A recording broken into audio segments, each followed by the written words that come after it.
नमस्ते, मेरा YouTube channel Mahakal टैरोस पे आप सभी का बहुत बहुत स्वागत है। आज की जो वीडियो का टॉपिक है वह है कि वह आपको इग्नोर क्यों कर रहे हैं। मीन्स आपके जो लव इंटरेस्ट है ये उनके बारे में है, किसी और पर्सन के बारे में नहीं है, तो वो आपको इग्नोर क्यों कर रहे हैं उसकी वजह हम जानेंगे। क्या वहाँ कोई और है, क्या उनके मन में कुछ और है, क्या वो आपको पसंद नहीं करते। ओके, तो इस तरह के आंसर्स हम ढूंढने की कोशिश करेंगे। अगर आप इस वीडियो पर आए हैं तो डेफिनेटली आपके लिए कोई ना कोई मैसेज है, इसीलिए आप यहाँ पे आए हैं। क्योंकि यूट्यूब पे करोड़ों वीडियोस हैं, आप ऐसे ही मेरी वीडियो पे नहीं आए हैं। There is a meaning behind it. Okay, सबसे पहले तो जनरल रीडिंग रहेगी, टाइमलेस रहेगी और जेंडर न्यूट्रल भी रहेगी। ठीक है, तो अब आप जिस भी पर्सन के लिए ये वीडियो देखने के लिए आए हैं उनका नाम सोचिए अपने मन में एटलीस्ट 3 टाइम्स अपने पर्सन का नाम सोचिए, उनके बारे में इमेजिन कीजिए ताकि हम लोग उनकी एनर्जी से कनेक्ट कर पाएंगे। ओके, चलिए रीडिंग शुरू करते हैं। Okay, queen of wands,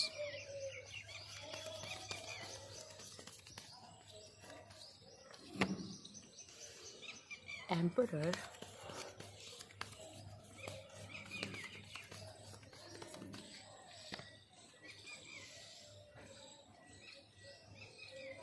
S of pentacles,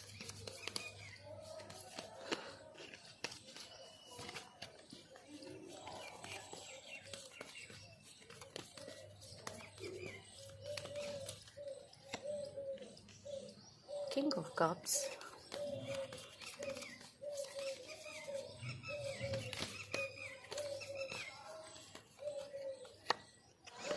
the tower card,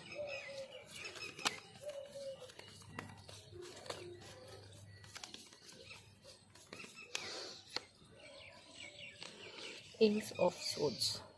okay, आजकल ये टावर कार्ड हर रीडिंग में आ रहा है। तो चलिए, और एनर्जी ऑफ द डेक है नाइट ऑफ कप्स। ठीक है, यहाँ पे मुझे 2 ज़िद्दी कपल दिख रहे हैं। ऐसा कपल जो दोनों ही एक दूसरे के सामने नहीं झुकते हैं। वो ऐसे पर्सन है अपनी फैमिली में जिन्हें लोग इंटेलेक्चुअल मानते हैं, जिनकी बातों को लोग सुनते हैं, उनके फ्रेंड्स और फैमिली मेम्बर्स सुनते हैं। यही प्रॉब्लम है उनकी कि वो चाहते हैं कि आप भी वो बातें सुने जो वो कह रहे हैं, लेकिन आपकी पर्सनैलिटी भी क्वीन और किंग वाली है तो आप भी वो बातें नहीं सुनते हैं। आप फेयर बातें सुनते होंगे उनकी और हर बात में हाँ नहीं मिलाते हैं। ये चीज़ उन्हें प्रॉब्लमेटिक लगती है।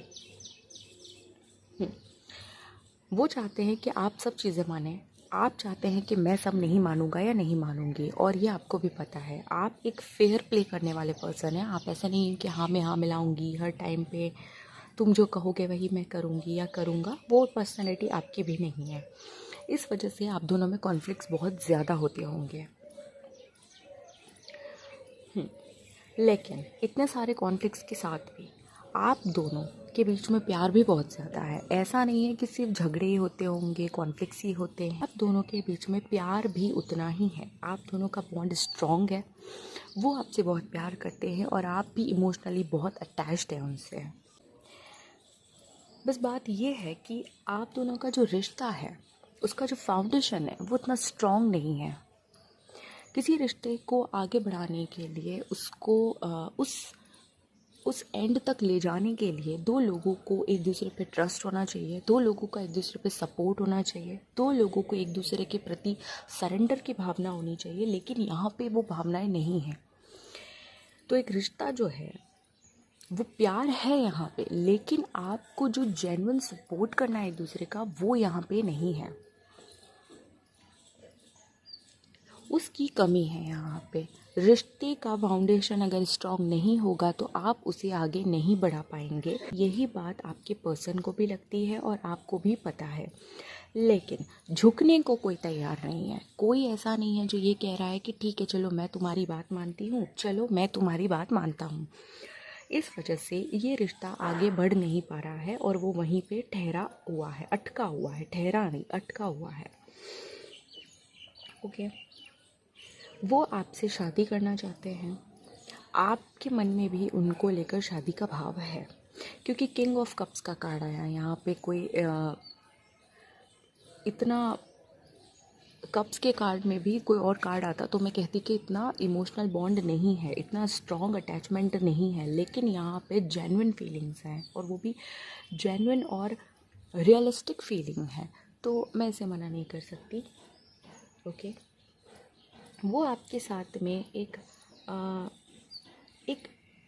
वो रिश्ता रखना चाहते हैं, वो रिश्ते को आगे बढ़ाना चाहते हैं, उसे उस एंड तक ले जाना चाहते हैं जहां आप दोनों सेटिस्फैक्टरी लेवल पे साथ में रह रहे हों।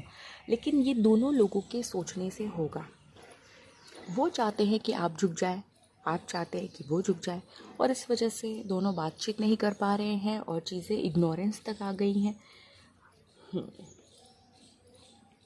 बस यही एक रीज़न है कि वो आपको इग्नोर कर रहे हैं। वो एक क्लैरिटी चाहते हैं आपसे, और अपने थॉट से भी वो एक क्लैरिटी चाहते हैं कि आप उनके साथ रहेंगे, कि आप उनके वो पार्टनर बनेंगे जो उन्हें सपोर्ट करे। अभी वो इस चीज़ के लिए क्लियर नहीं है।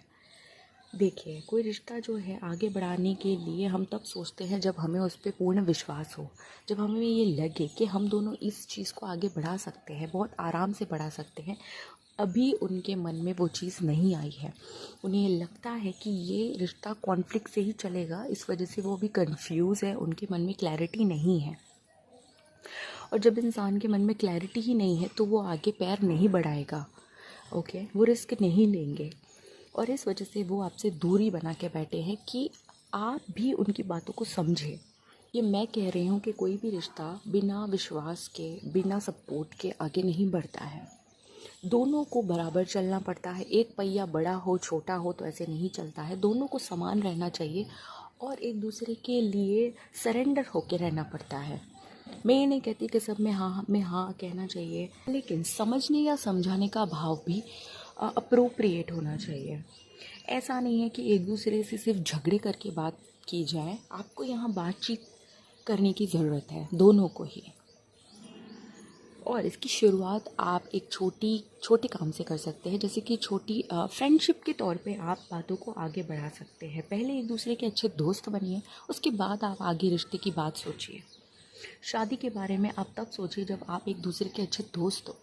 कोई भी रिश्ता तब ज़्यादा अच्छा चलता है जब पति पत्नी दोस्त ज़्यादा हों। ओके, और ये सब मैं अपने मन से नहीं कह रही हूँ, जो कार्ड्स आए हैं मैं उन्हें ही रीड कर रही हूँ। ओके, इस रिश्ते का स्ट्रॉन्ग फाउंडेशन तभी होगा जब आप एक दूसरे के इंटेलेक्चुअल माइंड से ज़्यादा अपने दिल की बातों को प्रेफरेंस देंगे। ओके, रिश्तों में लाभ या हानि देख के नहीं बात की जाती है। वहाँ पे ये देखा जाता है कि कौन इंसान कितना सच्चा है, कौन इंसान कितना जेन्युइन है। ओके, ये चीज़ें देखकर आप रिश्ता आगे बढ़ाते हैं, ना कि प्रॉफिट एंड लॉस से। उन्हें इस चीज़ की क्लैरिटी नहीं है कि वो आपके साथ में इस रिश्ते को आगे बढ़ाएंगे तो क्या वहाँ पे सेटिस्फैक्शन रहेगा या क्या वहाँ पे कॉन्फ्लिक्ट्स नहीं होंगे। इस वजह से वो कंफ्यूज हैं और वो कुछ टाइम चाहते हैं और आपसे भी एक पॉजिटिव सपोर्ट की उम्मीद लेकर बैठे हैं। इस वजह से वो आपको इग्नोर कर रहे हैं। ओके, तो ये थी आपकी रीडिंग कि आपके पर्सन आपको इग्नोर क्यों कर रहे हैं। आपको ये रीडिंग कैसी लगी, आपसे कितनी % मैच हुई, मुझे ज़रूर बताइएगा। मैं मिलती हूँ आपसे नेक्स्ट रीडिंग पे, तब तक के लिए बाय, थैंक यू।